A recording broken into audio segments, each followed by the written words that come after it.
Welcome to the Vinny Rock Podcast. Much more than this, I did it my way. Yeah! Hey, what's up, guys? It's the Vinny Rock Podcast. I'm here right now today we're in the San Fernando Valley, and we're in no other than the 818 Brewing house. This is the house that Oli and your cousin Derek built. Yes, Pretty sir. fucking exciting. I'm going to talk about the podcast sponsors real quick, and then after that, we'll get into it, man. So I'll explain how I know you and how this all this fucking came about, man. But the Vinny Rock Podcast is obviously sponsored by Dog Tag Decals. Go check them out on Instagram. They do stickers, any kind of decals you can think of. A solid sponsorship. This guy reached out to me and said he, it's a veteran owned, and then it just continues to grow. I'm gonna see Dog Tag. It's dog_tag_decals. Go check them out. Their website is dogtagdecals.com. You can use the Vinny Rock for a 10% discount if you want to order some dog tag decals from them. Check them out. Again, just another solid company. I just always, anyone that supports me, I'm just super proud, super pumped about that they even fucking trust that I'm even gonna put out anything fucking decent. Another one of our sponsors is going to be Willie Pete's Chocolates. Willie Pete's Chocolates, dude, you would like this. I got to get you some. Absolutely. Willie Pete's Chocolates, he makes the chocolate pretty much out of his house. He has his own little farm. I say farm. No, garden, sorry. And he has all these different peppers, dude, from fucking jalapenos to anything. I mean, all the Nice. Scoville units, you know what I'm talking about? Yeah. And he makes these cool fucking chocolate bars, dude. There's some with coffee, marshmallows. There's some with fucking jalapenos. There's some with, dude, there's one with chips in it the other day. What? Yeah, fucking awesome. The dude's badass. You guys check out Willie Pete's Chocolates. You need to make a beer with some of that stuff. Well, that's what I was gonna say. Is I think you guys would do something really cool. Yep. It's Willie Pete's Chocolates. Willie Pete's Chocolate Co. You can check them out on Instagram. It's WILLYPETES Chocolate Co. And then you can check them out on their website. It's www.williepetes.com. Check it out. They're fucking rad. Also, you guys don't forget cigars. Dude, I'm going to get some cigars sent to us right now. The guys said they're going to send me some. Warfighter Tobacco. Warfighter Tobacco went through a crazy cool business transition, dude, from growing super fast through social media and just word of mouth in the veteran community and the law enforcement community, and then going from our original sticks were made in Dominican, and now they're in Nicaragua. Oh, nice. Yeah, and so it's kind of the transfer. And a lot of people talk about like cigars. They always reference Cubans. Yeah. Right, but when Cubans kind of that whole thing where the whole they weren't able to be able to ship here, and it started becoming that whole issue. I forget what the whole obviously The that's embargo, gone now. yeah. The whole embargo thing. Yeah. But when that happened, people started taking some of the Cuban seeds and planting Nicaraguan and Dominican. So you have some really quality. I think the quality of cigars is kind of changing, right? And so many years of people being able to produce cigars in other countries and using quality seeds. Yeah. Now you have some fucking amazing quality cigars that are all over, but ours are from Nicaragua, and we're super proud of them. I went to Nicaragua 8 years ago. Did you? Yeah, big tobacco. I'm going to need you speaking to that mic, big Right guy. into that big yeah, mic. just like we used to do in college. What? We're not supposed to talk about that. Yeah, we're not supposed to talk about that. But yeah, so you guys check out some Warfighter Tobacco cigars. I'm going to try and bring the Victory Blend. That is our top-notch, our best ones that we have. Well, it is the most expensive ones, right? They're definitely a fucking special occasion. But Might need to smoke one of those on the opening. That's what I'm saying, bro. Because it's a special occasion, I'm going to try and bring the Victory cigars, because Victory, you guys are going to be having a grand opening here at 818 Brewing. Yep. Fucking excited. So you guys, I'm going to give you a little backstory on my boy here. Remember I told you on one of my earlier podcasts about the Rooster Head. Yeah. The first company I've ever owned in my entire life was Rooster Head. Rooster Head was the shirt company the that gear was for the aggressive lifestyle. Yeah. We come up with that design. Well, I drew that design, but we came up with the whole thing. It was during our music class. Remember that music class? That was Was fun. it like theory and music or some shit? Yeah, we went to LA Valley Community College. We were playing baseball there. It was my first year there as a freshman. He was a sophomore, and we met on the baseball field. One day he was tying his cleats and his lace broke. And so then he kind of looked over to me, and there's kind of a freshman with a fucking big old chin standing right there, and he goes, "Hey man, you got a extra shoelace?" And little did he know that I had a truck full of shit. Yep. The S10. I had a Chevy S10 and it had like the tunnel cover on top. Yep. And for some reason, dude, I don't know why I just kept piling shit in the back of that fucking truck. You had a microwave back there I for a while. I had a microwave back there. Yeah. I had fucking baseball gear. I had fucking shoes, clothes. I mean, I probably had like 5 pairs of shoes back there. Yeah. Because I was working at Champ Sports before then, and so I had just shoes everywhere. Shoes, hats, everything. tennis rackets. Tennis rackets. What the fuck was I gonna do with those? Whatever you had. I don't even know what the microwave was for. No, yeah. Fuck, who knows? Either way, I gave him a shoelace out of my fucking truck's fucking, I don't know, all the shit I had back there. And we kind of hit it off there. We became good buddies. And, man, that season, I ended up redshirting that season. So we went through the preseason together. Yeah. And it was just a fucking wild time. Before we get into those stories, man, let's hear about 818 Brewing. What are you guys doing currently? And I know you guys are planning on doing a grand opening. Yeah. Right? Let's hear it, man. What is this all about? Yeah, well, we started about 5 years ago homebrewing, just out of curiosity. Yep. Hobby. And just started doing some festivals. People started digging our stuff. Had the 818 name. And it just took off. People were buying our shirts. Yeah. When we were homebrewing, people were like, 818, that's great. Well, 818, if you guys don't know listening, 818 is, I have it tattooed across my back. Yeah. But 818 is the area code for the San Fernando Valley. Yep. Generally, isn't it just the San Fernando Valley is an 818 area code? Yeah, it goes into Burbank a little bit. And, Yes, I think but it's sometime pretty in the late 90s they started kind of changing you have a 323, 213, Yep. and then a 661. And so those are all the kind of the general areas. 818 is a very specific area code to where we grew up in the San Fernando Valley. And they call it that obviously because we're surrounded by the mountains. We're on the other side of the mountains. One way is you're going to have Hollywood, and the other mountains on the other side, you're going to start getting into what Santa Clarita and Newhall and all that. Yeah, all that. And then past that is you're going to start doing Chino Hills and everything else. Yeah. So when you hear the valley, even across the nation, when you hear like the valley, usually people are like, usually the San Fernando Valley. referencing us, the San Fernando Valley. Yep, absolutely. Like, that, you know what else little say by the bell? Yeah, Like, oh, valleys, yeah, they're in the valley. I don't fucking know. So you guys started brewing from home, and then when did you decide, like, you know what, we're fucking actually doing a pretty good thing? Like, let's try and do something real with this. It happened at those festivals. You're able to donate a certain amount of beer as homebrewers. Yeah. So we donated every event we did. I remember that, yeah. We people would just be digging it, and it got to the point where people were asking where they could buy it. Yeah. And you can't sell it as a homebrewer. Yeah. So me and Derek sat down, and it was just like that fuck it moment, like, I think I went to an event one time where you guys just donated the fucking couple kegs. And I'm like, holy shit, you're just giving it away? We're like, well, yeah, we have to. Yeah. And you were telling me, like, the plan eventually is to sell it, but... And to open up a brewery. And, right. And, so it just came to that moment where it's like, do we keep doing it as a hobby or open up? Dude, were you there in Chico? So we spent some time in Chico, but were you there in Chico where we went and drank a beer in the back of Butte Creek? No. Dude, we were picking up a keg. From the brewery up there, Yeah, from the brewery up there. Mm-hmm. So it's funny how like this is like tying a lot of things in for me, because when you talk brewing, you're talking beer, but brewing, someone that started a brewing company that became really big and something that we like locally kind of know is Sierra Nevada. Sierra Nevada, I believe I've heard the stories multiple different ways, but it originates in Central California. Pretty much Chico, Sacramento area, right? Up there, but they're actually from Woodland Hills, the brothers. Woodland Hills, no shit. But they went up to Chico. Yeah. It's two brothers and another one, right? 3 guys started or something like that? Yeah, I know it's Grossman's, Ken Grossman, and his brother's involved now. I don't know if he was involved in the very beginning. Yeah, I remember. So I know that the original owners, I think one sold out and left. Something to that effect, because that's who started Butte Creek. Okay.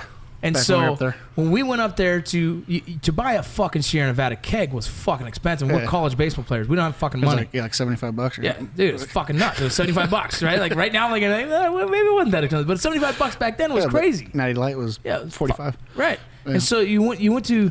There was a small local brewery called Butte Creek, and we went to the back to pick up a fucking keg, and I think at that time it was only like $50. So we're like, fuck yeah, this keg will last us the fucking night and maybe the morning. Yeah. Let's fucking do it. Yeah.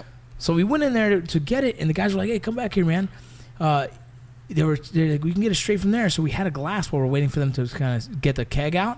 And he was telling us about, they have a Christmas cranberry beer, and all these fucking things. We're like, oh, cool. Like, how'd you guys get started? One of the guys was talking about, well, the original owners of this was one of the original owners of Sierra Nevada. Okay.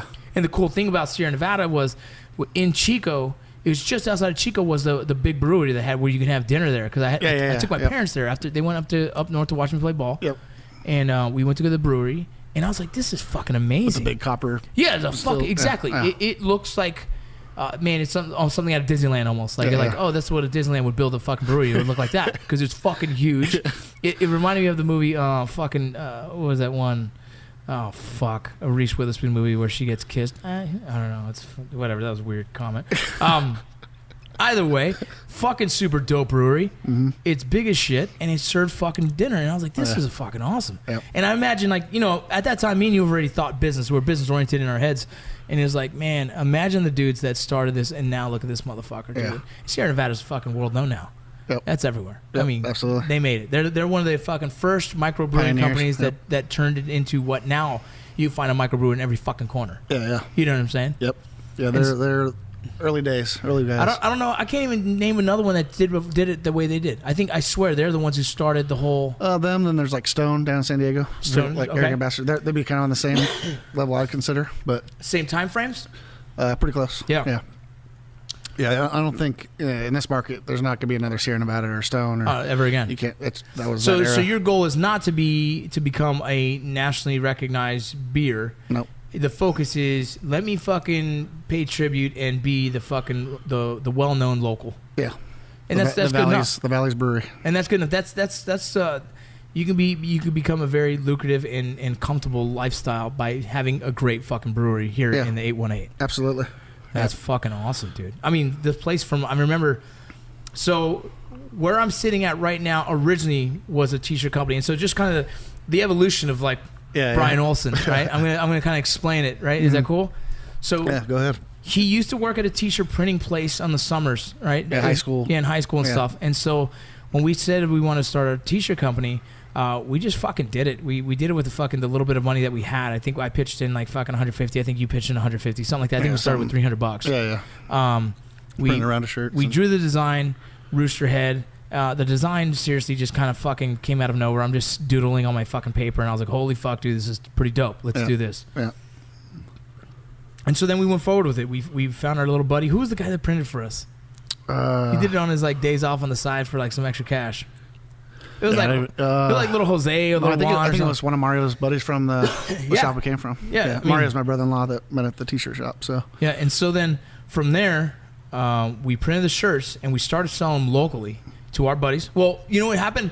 Remember, our friends all said if we actually did do the t-shirt company, they would throw us a party. They'd buy a keg and throw a fucking party. Yeah, that came from Karina. Yeah, it came. Yep. Yep. She made a bet, and Yep. we set a date. We set a date and did it. We did it. Yep. And when we fucking did it, it was the coolest little party because I felt like we made it, right? Us, like, what 18-year-old kids, 18, 19-year-old kids, were going to our friend's house because we started our first fucking business. And fuck, we sold out of shirts. We sold out of fucking shirts. Yeah. I thought it was pretty cool that at 18, the current girlfriend bought a keg for our party. It was just like, oh, that's like the highlight. Yeah, it was cool. It was fucking cool. Yeah, we had our thing going. And so we were selling shirts around the valley. I mean, I remember it got so good in the valley. And I'd say, dude, you're talking, the valley isn't as a fucking really, I mean, my school alone graduated, I believe my graduating class was somewhere around 700, right? You know, so you can imagine there's fucking high schools everywhere. So this is a fucking heavily populated area. And to go to junior college and see some fucking stranger wearing a Rooster Head shirt was like, holy fuck. Yeah. Where the fuck did you get that? He goes, oh, dude, my buddy's one of the owners. And I'm like, wait, I'm sorry, really? Who's that? Who's that? Yeah, who's that? But I don't know. That's where it got to. It got to the point where we were selling the shirts. Obviously, we're fucking dumb kids because we would spend the money on whatever the fuck we wanted. Yeah. We'd buy enough we'd buy enough to fucking to reprint them, and then we'd fucking buy a party, and then you know, it took a couple weird turns. Yeah. Do you remember our buddy Tim? Tim. He started out with jumping bounces. Oh yes. And then what? That was right around here too. Yes, it was, dude. Tim started producing porn. And he in the good old Chatsworth, California. The capital of fucking porn. Right down the street from Canoga Park. So. Couldn't you believe that? Yeah, that's crazy. That kid was young too, dude. Yeah, he had all kinds of stuff going on. All kinds of stuff going on. And so, I mean, it's so funny how like we had this entrepreneur mindset at such a young age.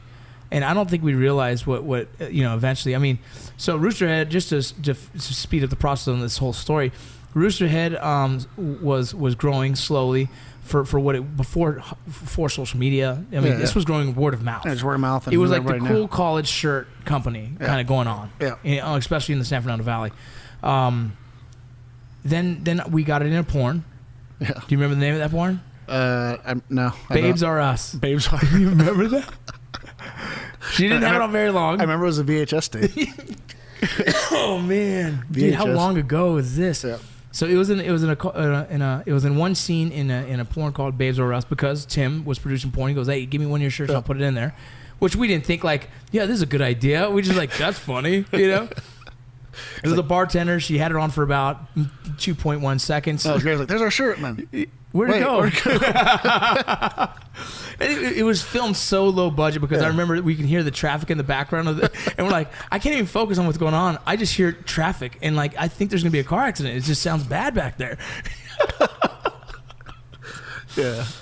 Just so you guys know, as we're talking right now, we're actually sipping on one of the first bottles of and I don't know how you say it. It's a barrel. It's a barrel-aged Baltic porter. A barrel-aged Baltic porter, and it was aged in a Ledslinger's whiskey barrel. Yep. The plan was early on, Oldie Boy was doing brewing, and he said he would love to get one of our Ledslinger barrels, and we can do something cool for charity. And so this batch is going to be sold, and the proceeds are going to be going to local charities for law enforcement and military. Yeah. So pretty exciting, and so we're sipping on it. And this is what percentage is this? About 10%. Is it 10%? Are you kidding me? Yeah. It's like those dog heads or whatever the fuck they're called. What are they called? You know what I'm talking about? Dogfish head. Dogfish head. Those are fucking like 9. Yeah. This is more than a dogfish head, and it tastes better than a dogfish head. Fucking. This tastes way better than a dogfish head. Dogfish? Yeah, dogfish, motherfuckers. I drank 2 dogfish heads as fast as I fucking could one night, and I went up on stage to an open mic and did comedy for 10 minutes. I think you sent me that. Oh, dude, yeah, that was great. I hope that thing dies. I hope that footage never fucking shows its face, dude. Send YouTube a message and oh god, can you take that down? But so then let's see. We print our shirts. Then we moved to Chico. Yep. You guys moved to Chico before me because you're ahead. Yep. I fucking got into some weird shit down here. Decided fuck it, I'm out. And I was actually I was planning on driving through to Oregon. Yeah. And you guys had a spare room, and I was like, all right, fuck it, I'll stay for a couple weeks. Stop in Chico, yeah. Yeah. I stayed for 1 week. 1 week turned into fucking 2 weeks. 2 weeks turned into fucking. I love this place. Yeah, and 2 weeks turned into I'm moving in, boys. The room's still available, right? Yeah. And so we moved houses. Yeah. We moved we were on 6th and Oak, 5th and Oak. You were at the condo that was. I was at the condo, yeah, but then we moved to. Oh, you're at 6th and Oak for a little bit too. Yes, dude. Yeah, I had a room back there. I had the smallest little corner room. Oh, that's right. Damn, that's right. What was it? 6th and Oak? That was 5th and Oak. 5th and Oak, right by the zoo. 5th and Oak, right by the zoo. Yep. That house was Chico. fucking insane, dude. That was a great house. That was a house full of baseball players, and I don't know if anyone understands baseball culture. Man, we might need 2 hours for this fucking episode, bro. I'm pumped up because the content of this is fucking good stuff. Huge. I turned 21 there, bro. Yep. We had like $7.50 and got a Washington apple. Do you remember that, dude? You remember? You took me. Yeah. You took me. It was like, that's how weird this fucking dude. It was 3 months of fucking weirdness, dude. Just a different. Yeah, just completely Just different crazy. than Southern California, but we knew. It was so different. World. So then we started doing Roosterhead parties. Mm-hmm. I remember people were like, "You're one of the owners. Can you sign my arm?" And I'm like, "What the fuck?" Yeah. I'm signing people's foreheads. I mean, it was a crazy party we had one night. Stealing our banners and they're stealing our banners. Yeah. That's right. You hear about, hey, we got Roosterhead here at the shop here locally in Chico. If you guys want to check it out at this shop, like we had our shirts in shops locally. Yeah, it was on the fucking radio. People wanted to go to the fucking Roosterhead house to party. It was fucking crazy. Yeah, yeah. And the funny thing was, it was a slash Roosterhead house, but baseball house too. Yeah. So the coach would actually fucking give the guys $100, like, hey, take this new recruit out, show them a good time. Yeah, fucking new recruits usually never showed up for the next day because they were so fucking hungover. Yeah. It was crazy. Yeah, we fucked some people up. I did my best to stay out of that house, like, because I was like, dude, these guys are gonna kill me, and I'm trying to revive a baseball career that's slowly dying. It was so crazy. We had in this house, and if you can imagine, like imagine any movie of like fucking party house or a fucking baseball house. I mean, we had a 12-foot Marlin that was laying across the freaking living room. Yep. Paul's. We Yep. had these horns that were hanging on an opening, so people put their heads through, and we put Polaroid picture shots of their heads. Yep. We had fucking couches everywhere. I mean, I remember we didn't have food in the fridge. We had fucking kegs. Kegs. Yep. Holy shit. I saved the same AM PM cup for the whole fucking 3 months for a 10-cent refill. We had some bottle cap funnel thing. The bottle cap funnel, that was dope. That was So dope. if you drink a beer, you throw your fucking bottle cap in the funnel, and it makes its way down into the actual the container. the or whatever. other container. Yeah, that was dope. Yep. Oh my god, That was a cool house. It was a crazy house. And then we did wiffle ball outside. Yep. That was perfect wiffle ball field. Fucking perfect. Yeah, you didn't have the pleasure of seeing the landlord's face though when we left. You could tell he No was just shit. like, "Why the fuck did I rent to these guys?" They destroyed it. Yeah, he ran to us because we were all like seniors. We gave him a whole sales pitch Yeah. when we rented it. He had just planted new grass, and then we just Destroyed stormed it. I didn't stay very long. I fucking ended up taking off to Kentucky. But so in the in that process of me taking off to Kentucky playing baseball and eventually joining the military, Rooster had kind of fucking died off. Yeah, just you got focused on real life. You got a corporate job with Ferguson, Yep. and you got your degree in business. Yep. And then I just ended up doing the military thing. And so after a couple of years, it kind of just died off. We couldn't promote it. We weren't hip with the times. The website was hard to fucking create. Like social media, Yeah. fucking e-commerce, all this shit is so new. Yeah. And You it's so couldn't- expensive. Yeah. You couldn't afford it. Like it's not affordable like it is today. Yeah. Exactly. I remember us fucking. I mean, it took us about a year just to get whatever we had of the website up. Yep. And it was so fucking shit, right? Yeah. Like it's so fucking shit. Yep. And so that ended up dying off, man. And then Eric came on for a little bit. Yeah, helped Eric fix stuff, and Petrago came just, in. Yeah, we all went separate directions. He funded some money. He Yeah. came in and put some money into it, and we tried to not rebrand, but grow it again. Yeah. It was just too hard, man. It was really hard for a bunch of dudes who are not making money. Yeah. And at the time, you needed to have money to make money. Like right now, is probably the best time for business because you don't have to have a lot of fucking money to make money, dude. No. You don't have to have shit, dude. You can pre-sale a shirt with nothing, Yep. and fucking people buy that motherfucker. Like 100 of them sold. Cool. I just Now- made money out of nothing. Now I can print them. Yeah. Yeah, I just made money out of nothing. Now I'll print them. I don't fucking never put any. All you did was fucking create a fucking mock-up T-shirt and put it online. Yep. Yep. But people don't hustle, dude. Yeah. People That's don't true. hustle. It's easy. It's almost people take it for granted. People don't get how easy it is to. Yeah. And it's not even like I'm not saying money that life-changing money. I'm talking pay your fucking your water bill money. Yeah. Which is goddamn, dude. If you have fucking 10 of those set up somewhere, you're paying fucking more than a water bill. Absolutely. Well, the cool thing about your hustle, man, was after that you got to think for the shirt printing. Yeah. And you joined in with LRT. Yeah. That came. Then up at Chico, Dennis and I talked about stuff, and then came back home. Yep. After Chico graduated, came back down to LA. And you bought a T-shirt company. I worked for Ferguson for about 4 years. Just realized corporate life wasn't. I didn't want my boss's job, Yeah. So I was like, what am I doing here? And the opportunity came up to open a shop, and it was just like, it was the same thing, like kind of like with the brewery here. It was just that decision of, do I want to regret this? Do I want to? In 20 years, am I gonna go? Fuck, I should have done that. Right. And I gave up, corporate card. Yeah. Corporate fucking.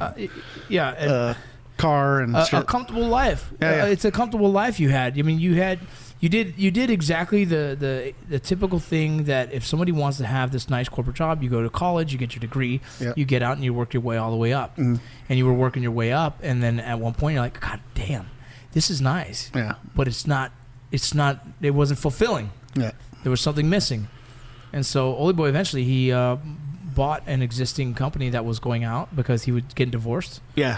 He was getting divorced. Little 1,000 square foot screen printing shop in Canoga Park. Getting divorced, moving up to Northern California, which is kind of funny. Which is funny. He swapped. And Mario and I decided, my brother-in-law, we're going to partner up on this thing. And Let me ask, man. That business when you first bought it was making what? How much a year?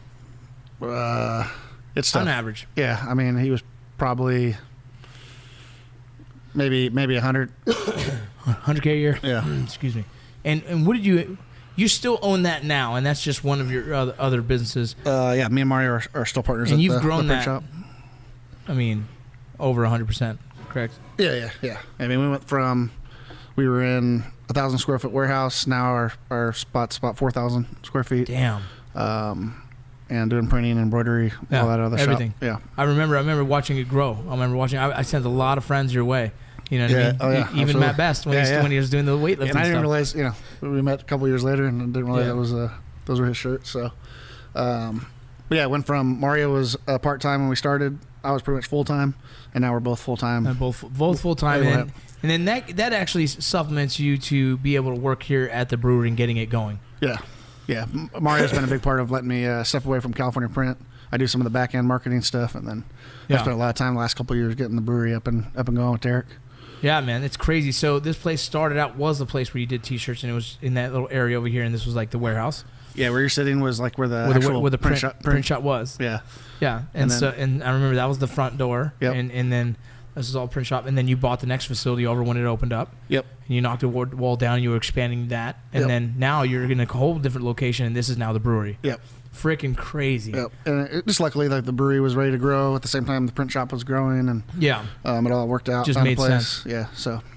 Damn, dude. Yeah, it's been a wild ride. It's a cool story, bro, because people don't. I mean, you did it all without social media. Yeah. You did it all without what.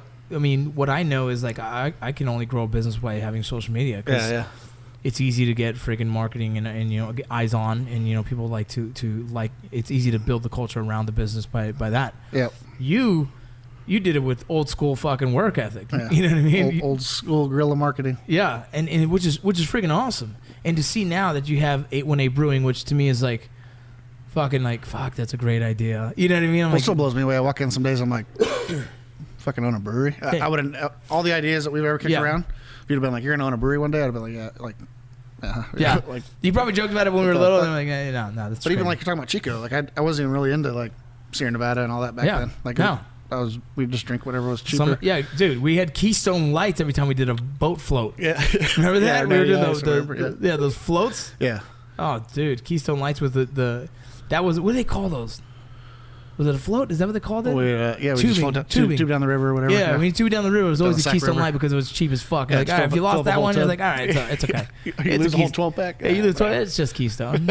That's fine. It costs a fucking couple bucks. Yeah. But that's what's kind of cool about here, too. Like saying, this wasn't started to be a business. Yeah. It's just like hobby turned into business, and with Derek and just like our two skill sets are just pretty wild how it's kind of come together. And Derek is like a fucking genius. Yeah. Derek is Oldie Boy's cousin and younger cousin. I mean, when we grew up, we'd go play basketball with him, and he was always bigger than us. And fucking knocks us over and shit. He's a big motherfucker.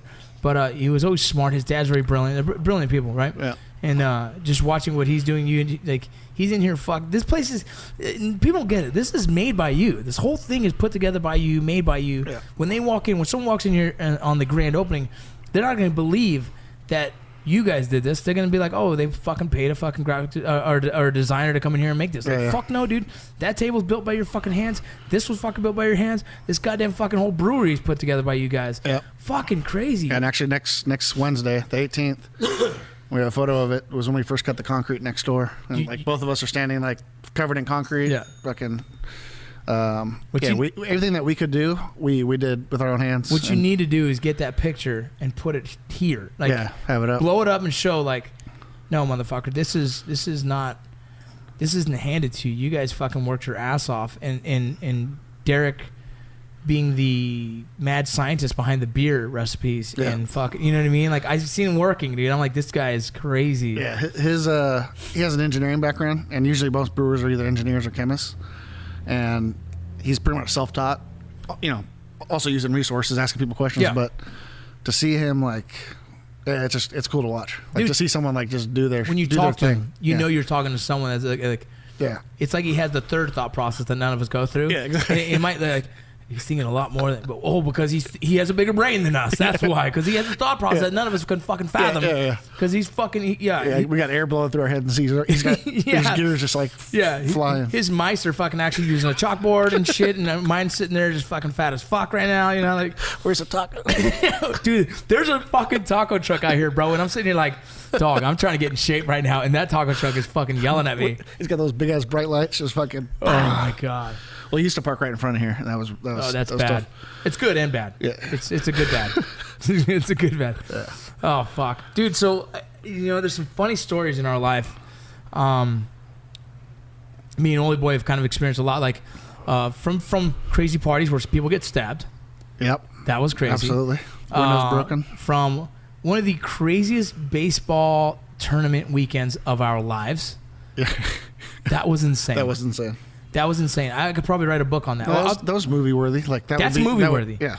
If I write a baseball movie, that's fucking in it, and I want to write the movie. Yeah. You stupid motherfucker, dude. So let's get into that one. Fuck, we have time. And when you're talking some of the most epic baseball fucking times of our lives, I mean, we had a Japanese kid named Yuki Sano. Remember him? Yep. I remember one of his roommates. The little. Remember the dried up fish you used to eat? Yes. Yeah. Smelled fucking terrible. Yep. But remember? Do you remember Matt Schwartz? Yep. Who you fucking was mad at him and he just shit in the shower one day, just like fuck it. Like Matt Schwartz is the craziest mother. We had a group of crazy fucking dudes. Yep. So we have a fucking tournament in fucking Bakersfield, and before that, Valley was on about probably a 10-year losing streak. Yeah. And this year was going to be kind of like the turnaround. There was some repeat players, and then there was the influence. You got some big. Yeah. Tom Morrison. Yeah. Tommy. Yep. A fucking great baseball player. The third baseman that was from Chatsworth. Charles. Yep, Charles. What was his name? Kenny? No. Charles Kenny. It was Kenny. Yeah. Some great base. So Severn Valley. Kevin O'Hara. I mean, we had some well-known ball players in the area. I understand that Chatsworth High School was the, it was the, God, how is it? 4A champion team, but like 4 years in a row. Yeah. Like something crazy. Yeah, it's either them or El Yeah, Camino. I mean, guys who played on that team is professional football player Matt Castle. Yeah. Professional baseball player Jack Castle. Yeah. You know what I mean? Like Mustakas went there. Well, that's after us. But exactly. But that's the kind of like these fucking this team was quality. I mean, they went nationally and they were second in nationally. Yeah. I mean, that's how fucking good this team was. Yeah. And so, by chance, we had a few of those players on our team in junior college. Yeah. I mean, fucking Krakow. Yep. That motherfucker can hit like a goddamn beast. And then not to mention from El Camino, Lombard. Yeah. Yeah, you got Nick Lombard who played center field for us, who eventually went military. And that guy's a solid dude. We still talk. I mean, all these fucking great names, dude. All these great ball players. Mm-hmm. And it's our first preseason tournament. And we were undefeated going into that. Like, we're smoking. We're just doing well. Yeah. We get there and it's like your first day away from your parents, right? Yeah, it was like, go away to camp. We're away at camp. We can do whatever the fuck we want. And I'm not going to mention names who this fucking dude was, but there was one guy who brought a plethora of drugs that day. Yeah. I'm talking fucking, he had mushrooms, he had coke, he had weed, and he had fucking pain pills. Imagine if that guy didn't work the night shift, how awesome he'd have been. Dude, that's right. This was a motherfucker. That's Raul Mondesi right there. We won't even say his name. Yes. He had one of the fucking most amazing arms. Yeah. The guy could fucking hit, but his arm was insane. Yeah. He was a great ball player. But the dude had to work night shift. He had to work a fucking real job at night and then come to school, try and pass school, and then show up to baseball. So this dude was falling asleep everywhere. He lived in like Torrance or somewhere. Fuck, it was crazy. Yeah. I remember we did a street drag race one day in his car. He had that fucking 5.0. Yeah. Fucking scared the shit out of me, dude, because he's crazy. Yeah. So this motherfucker shows up with his fucking, I mean, the suitcase full of drugs. It's his going away to camp. Like, he doesn't have to work. He's like, I don't have to work. I get some good sleep. I'm going to fucking party. This dude one night, I mean, so much shit happened. Apparently there was a rave next door, so we decided to creep over there. It wasn't a rave, it was just a bunch of fucking weirdos in a room, and it was fucking bullshit. Yeah. Then we get out of the rave, and some fucking white dude tries to beat up one of our fucking little Mexican dudes, and they start calling each other racist shit. Yeah. And I'm like, holy fuck, this guy just turned racist. And there's only like 4 Mexicans on the team, and I'm one of them, and everyone else is white. Like, so what's going on here?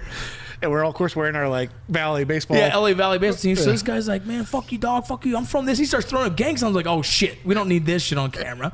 So we break up a fucking fight, thank God. Because I'm like, I'm down to throw down, but dude, we're in Bakersfield. I don't know what the fuck's out here, dude. Yeah, and we're in Bakersfield, and all of you. And there's not a lot of us here, and there's a lot of these fucking boys here. They're big old country boys, dude. Yeah. So fucking, we phone didn't call away from from putting you in a fucking hole that you don't even know. You're not gonna get found again, dude. They're gonna fucking Jimmy Hoffa our ass, dude. And so then fucking after that. Then they had the strippers. Yep. So we decided to call. I remember this because I was in the room and having. That was the bullpen, right? The bullpen decided to organize a little party for the boys. A little party. They broke down the beds in the room, completely broke them down. I'm talking fucking like unscrewing shit. Yep. put them in another room. So it was just a straight flat room with a bunch of chairs from everyone's room. The guys are all lined up in there, and it's like we're all sitting there on chairs, and I'm thinking like, I'm a freshman here. I'm thinking like, holy fuck, this is about to go down. Yep. Like this is what baseball's about in college. This is fucking crazy. Yep. So then I remember the phone call. The guys like, I want the 2 best looking women you have. And they're like, man, it's really late in the night. Yeah, it was real late in the night. It's Bakersfield. If you would have called us a week ago, we probably could have set this up.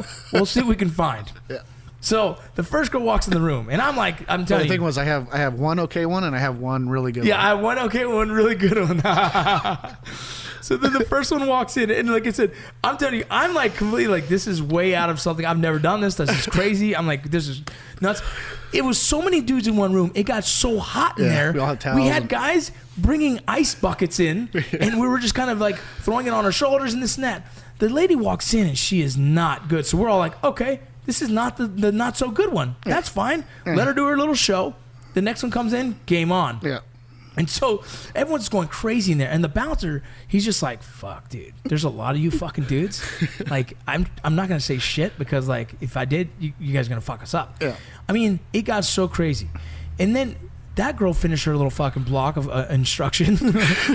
She leaves, and everyone's putting their dollars out on the floor because they're excited because this is the really good one supposed to be coming in right here. Like, and she's really good. Yeah. Right. So I'm like, oh, this is about to be dope. And I'm like, still the quiet kid in the back, and I'm like, holy crap! Like, this shit's going. The older dudes are like, they're showing me what you do with the stripper and money. Yeah. Right. One guy's like putting it here on the floor, another guy's placing it so they have to pick it up. Like all these crazy tricks, and I'm like, holy fuck! I'm learning. Taking notes. This chick walks in. She's about fucking 6'4", and she is the scariest looking thing I have ever seen. I saw everybody grab their dollars and put them back in their pockets, and when she saw that, she started crying and left. And when she a room full of 18, 19-year-olds. A bunch of 18-year-olds are fucking making fun of her. I felt so bad, dude. I remember. So she left. Yeah. And so we're like, hey, dude, we paid an hour, whatever it was. Yeah. So they made the first girl come back. By then, it's already another 10 degrees hotter in this fucking room. They're throwing buckets of water on this chick's head. Dude, I remember a bucket of ice water on her, and she's just letting it happen. And I'm like, I don't know if I want to stay in here very much longer. Going on? I remember I left the room and I watched, I think it was the same guy who took all those drugs, sitting there talking to the scary looking one, trying to like, work out a deal. Yeah, it's all good. Check it out. Let's talk. So that fucking commenced. And then after that, I remember the dude that had the night shift, he took all the drugs all at once.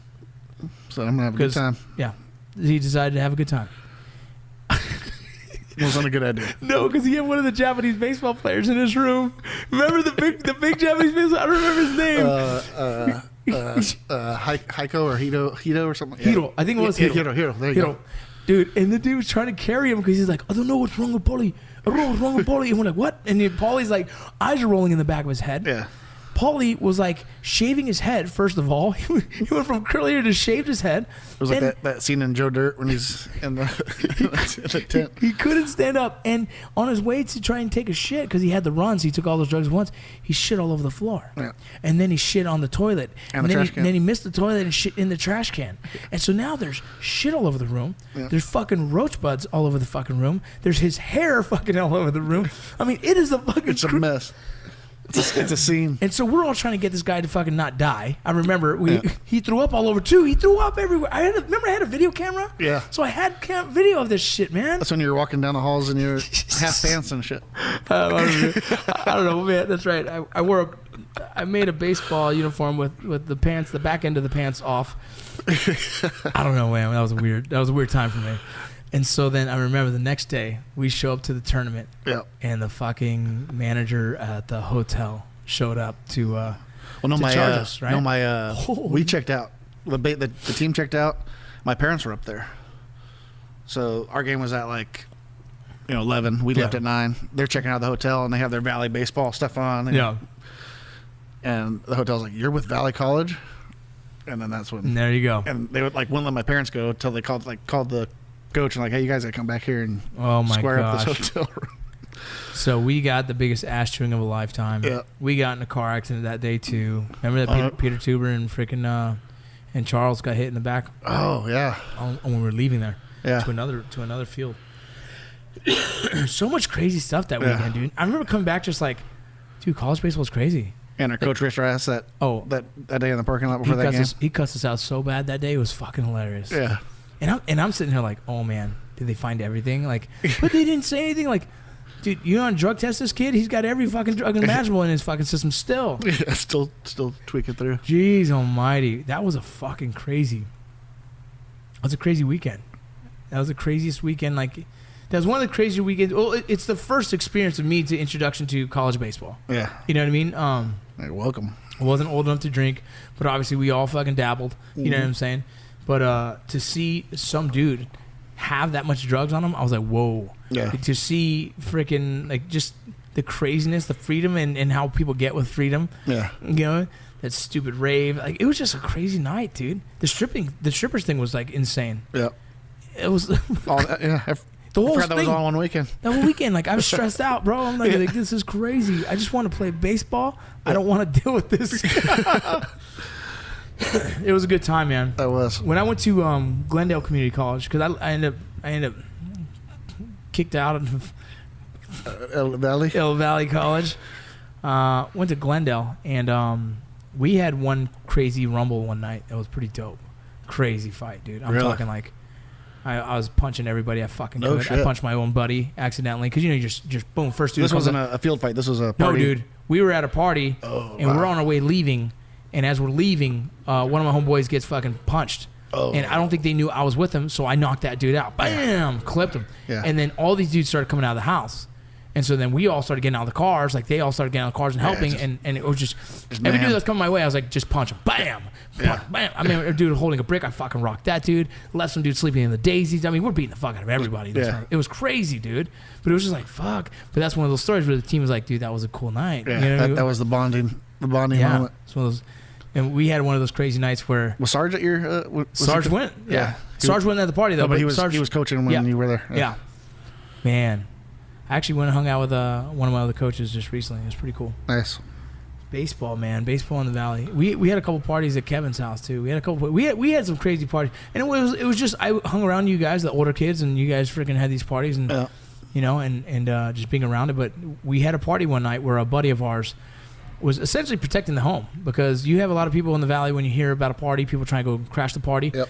And these little thugs came into the house trying to crash the party, and Reggie told him nicely, like, hey, you guys, this is a private party. And the guy spit on the carpet. Do you remember that? Yeah. The guy spit on the carpet. So then Reggie, being who Reggie is, he stands up and is like ready to talk shit. Reggie goes outside to confront them. And as he's doing that, we hear everyone like, the commotion. So we run out there to try and help Reggie. By then, he's getting hit with a crowbar across the back. Yeah, the same thing. Bunch of cars pulled up. It was nuts, Everybody dude. rolling out. It was nuts. I remember they said, he's got a gun. And then when that, I remember I was crawling, bro. I'm low crawling over freaking whoever's bodies were there, dude. I'm not stopping. Yeah. And then you hear a and we were like, holy shit, did they just shoot the fucking house? Yeah. I remember I'm running through the house to the back, like, let's get to the back, and I almost jumped the fucking wall because my house is right over there. Yeah. So I'm like, get to the back, and there's women crying everywhere, like, no, they're hiding behind doors, they're hiding in the fucking in the bathroom, they're hiding in the fucking laundry room, and everyone when you walk in the room, they think they're gonna get shot in the face. Yeah. It was crazy, dude. Yep. And then we're in the back. And then out of nowhere, one girl screams, and we look, and that dude lays over. Yep. And they lifted his shirt, and a little bit of his guts were kind of hanging out. I was like, oh, snap, dog. Someone got stabbed. Yep. So then everyone just left. Like, everyone just ran out of the party. Yeah. And then us, who were the hosts of the party, were there. Yeah. And then the cops showed up, and it was now a potential murder case. Yep. Remember that? Yep. A homicide. They had to wait till he was cleared at the... We could not leave the house until it was cleared. Yep. I remember my mom was calling me like, Vinny, what's going on? Vinny, what's going on? I'm like, helicopters were... Yeah. Oh, my God. Except for one person did get let go, remember? They let Michelle go. Michelle Fogson? Oh, dude. She was like, I got to go. He took the... I was like, you know what? He took the yellow tape and moved it back over her car. She's one of our good friends who was just kind of a loud mouth, and she would get her way because she's just... Yeah. The way she was outspoken. Yeah. And so the cop was like, fuck this. Yeah, Go I'm ahead. not dealing with you. Yeah. You obviously didn't murder him. Yeah. So. No, but I thought that was a gunshot because it was they had the 2-pane glass window that had like the pressure vacuum, whatever. So when it popped. Yep. Yeah, it did. It popped. Yep. And then we all got maced. There's a spray in the face too. Yep. Yeah, they popped the window and then sprayed the... What kind of cholos show up with the crowbar and mace, dude? Like, what the hell, dude? That was fucked up. Yeah. But that was the second night in a row we had a party. Yeah. And it was one of those stories like in movies where the parents had no idea we were having a party. Yeah. We had the first party the first night. We were like, hey, that was a success. We had a good time. Let's do it again. With plenty of beer left over. Let's do day 2. Yep. And it was a Friday night, Saturday night kind of thing. The parents were coming home Sunday night. Yeah. We'll have it all cleaned up by Sunday. So we did Friday night. Everything was good. No issues. We had, everyone was just hanging out all night, playing card games, drinking games, whatever. That was the time when drinking games were kind of big, right? Yep. And then the second night, it didn't go so hot. I remember. Oh my God! They came home to board it up. We're talking like a big window. That was like 8 foot by 8 foot by 5 foot. Yeah, like a big the whole front window. Yeah. And you had to replace the whole thing. Yeah. And so I imagine how much that cost. Yeah. But at the same time, imagine that it's just like a movie where like you clean up everything perfectly and like one bottle cap gets found. I mean, what's this? Like no. Yeah. They came home to the fucking front window boarded up, dude.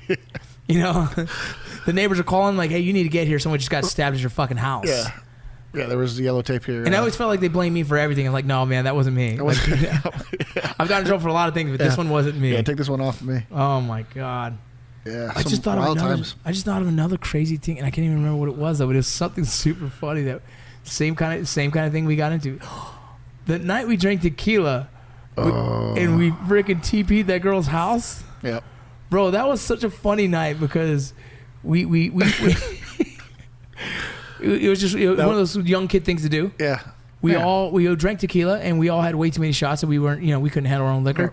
And we were like, what do we do? Well, let's go fucking TP a house. Yeah. And there was a girl that our buddy was messing with at the time. And so he was like, let's go TP her house. We're like, okay. We went to Walmart and picked up freaking like a family size fucking pack of toilet paper. Remember, it was like, we were throwing it over the wire, remember? Bro. Yeah, well, first we went and picked up all the trash we could in the freaking alleyway. So we had old freaking TVs. We had a couple shopping cart. We had all kinds of just an old fan. Yeah. All kinds of crap we had. So we showed up to this house. We had so much toilet paper that we got like tired of like throwing. Like, oh man, we threw all this stuff on the lawn, and then somehow miracle, this fucking house is surrounded by goddamn telephone wires. I mean, a fucking perfect fucking perimeter. Square. Yep. And so we're like, dude, there's like 8 of us. And so we're like, oh, fuck, this is easy. Dude, after fucking about 4 rolls of fucking perfect perimeter fucking coverage, you couldn't even see the house anymore. And so we're sitting there like, well, it's like a toilet paper curtain. Yeah, so like, what do we do now? So we just start throwing it on the floor. Like, fuck, I don't know. Just start throwing these things all over the place because we have so many fucking rolls of toilet paper. Yeah. And then we started trying to turn on the water, and that's when one of them came out. Kevin had the hose in his hand. It was put it in the mailbox in the door. No, he wasn't, dude. That's so what? When the dad opened the door. Yeah, exactly. I remember the girl, what was her name? I don't know. But she goes, Kevin. I remember hearing that. And we ran, dude. Yep. We ran like a bunch of little scared kids. Yeah. The funniest thing was that, dude, who was it? Was it you when Rox jumped into the car and he just pushed off your leg and like he had dog shit on his shoe too? Oh, yeah. Dude, so we're driving away as fast as we can. We're like, why does it smell like dog shit in here? And then he goes, I think I stepped in shit. And then I remember him pushing off your leg and your whole leg had a streak of just dog shit across. And I'm like, what the fuck else could go wrong tonight, dude? Oh, dude. Oh, my God. Because we even had a whole thing of newspapers we stole from Cleveland High School and threw it on the front. That front lawn was fucked. It was. It's probably the best fucking toilet paper job you've ever. Trash cans on the car. Trash cans everywhere. Everything. They had a fucking... Ceiling fan. Ceiling fan. It was on the front. A ceiling fan. They had a fucking shopping cart. They had all the fucking newspapers from it was supposed to be for the school the next day. And a perimeter of toilet paper. And a perimeter of toilet paper. You can't even see. It looked like fucking the house had curtains. You know the neighbors woke up like, oh, shit. You're like, what the fuck did they do? Someone pissed someone off. Yeah, their daughter pissed someone off. Dude, they started toilet paper by my house over there in fucking Utah. I was like, if someone fucks I swear, I'm going to fucking murder these kids. Yep. But every time I've seen it, I thought about that moment like, wow. Do you do a mailbox baseball out there? I've never, dude, I would never do that. Yeah. I feel bad. I think that was one of the first times. You did that? Yeah, one of the first times I think hanging out with Kevin and then at Valley. That was like my junior college baseball intro. Initiation in freshman year? Yeah. Good shit. That's Kevin, dude. Though Kevin was a wild dude. Were you with me when in my Ranger when Levy got punched in the? Oh, during Halloween. That was pretty good too. Oh my God, good times, man. Yeah. Well, fuck, dude. Let's wrap this up here. But dude, so I don't know, man. We went off and talked about fucking shit with us, but I mean, I hope you guys enjoyed it. To me personally, this is one of my closest friends. This is like my brother. We from day one, we were close. We played rec volleyball together, rec softball together. I mean, we did all kinds of stuff. I mean, it was just you were just my boy, dude. And I wish we continued to do business together, but the way life goes, and I think we are gonna find something in the near future to work together on. Yeah, absolutely. But right now, as you're doing your thing and I'm doing my thing, I just wanted to do my part in supporting you as much as possible. I will be posting when you have your grand opening, and I pray my schedule opens up that I can be there for it, so we can have a really cool event here. I'm really proud of what the product you guys made with the lead slingers and brewed in the barrel brewed, or I don't know how you call it, barrel aged. There you go. The barrel aged brew that you guys made. It's fucking awesome. It's if I had to explain what it would taste like, it's light. Like it's very smooth, which I didn't expect. I was thinking it was gonna be heavy. It's very smooth. If you're like the Dogfish Head, it's a very stout drink. It actually is really almost like a sharpness to it, and it's almost chewy, almost like tart. you almost can chew it. A little bit. Exactly. Yeah. This right here, you almost taste this hint of coffee to it, with as well as it's subtle. And you can feel, dude, this is my third glass, and I do feel already like it's a nice little buzz here. I could tap dance all fucking night. But I'm proud of what you guys made here. I'm proud of fucking what you have done, man, from the growth and business, and it's something I aspire to do, is doing some kind of, I'm doing the barbershop here soon, and I hope that I can find the growth, and what you've done here is fucking impressive, and I'm excited to see what we can do, man. For the next few months, I'll be here hanging out, helping out, even if I'm bouncing at the fucking doors, dude. I just want to be here to support you, having dude. some fun, Fuck yeah, dude. Yeah, we appreciate the support. I do, and I know Derek does, and same thing with the print company who sent buddies, and that's what it's all about. I mean, we're not maybe partners in anything right now, but it's just a support of the cause, and we kick around ideas. We've always done that. So. We have a couple ideas that we want to do here soon. That'd be cool. I'd love to do something in the baseball sense, and whatever the case. I'm looking forward to the barbershop too. I mean, what you've been doing, like when you get a brick and mortar place, it's pretty cool. You start getting the local crowd. You're to me, you're like a national presence. You have a big spread, but when you start tapping into I'm gonna try and set this up, the podcast there. I'm gonna try and really grow that brand of the barbershop, and hopefully my end game is just cutting hair and telling stories, hanging out just like this, dude. It's very, very similar to same thing with the brewery and tasting room and hang out and. Oh yeah, man. So if any of my listeners want to go check him out, can you throw out some of your social media places? 818 Brewing. So it's number 8, number 1, number 8 Brewing. That's pretty much everything. Instagram, that's going to be your Facebook. Instagram. That's going to be your Facebook. Yep. Can they buy merchandise online? Yes. What is that website? That's www.818brewing.com. Oh, too easy, man. So you got it all locked down. And it's either 81, the numbers, or if you do 8 and then ONE8. And then there's a merch store on there. And they got the merch store. They got shirts. They got hats. Whatever it is, dude. It supports a local brewery, a local owned business. And doing really cool shit, man. And I'm glad that you guys were able to work together on this one. And do something for a good cause, and hopefully we can continue to do that shit, man. All about it. That's it. Fuck yeah, man. All right, brother. We're done. Man. All right, y'all. Thanks for listening. We're out. I did it.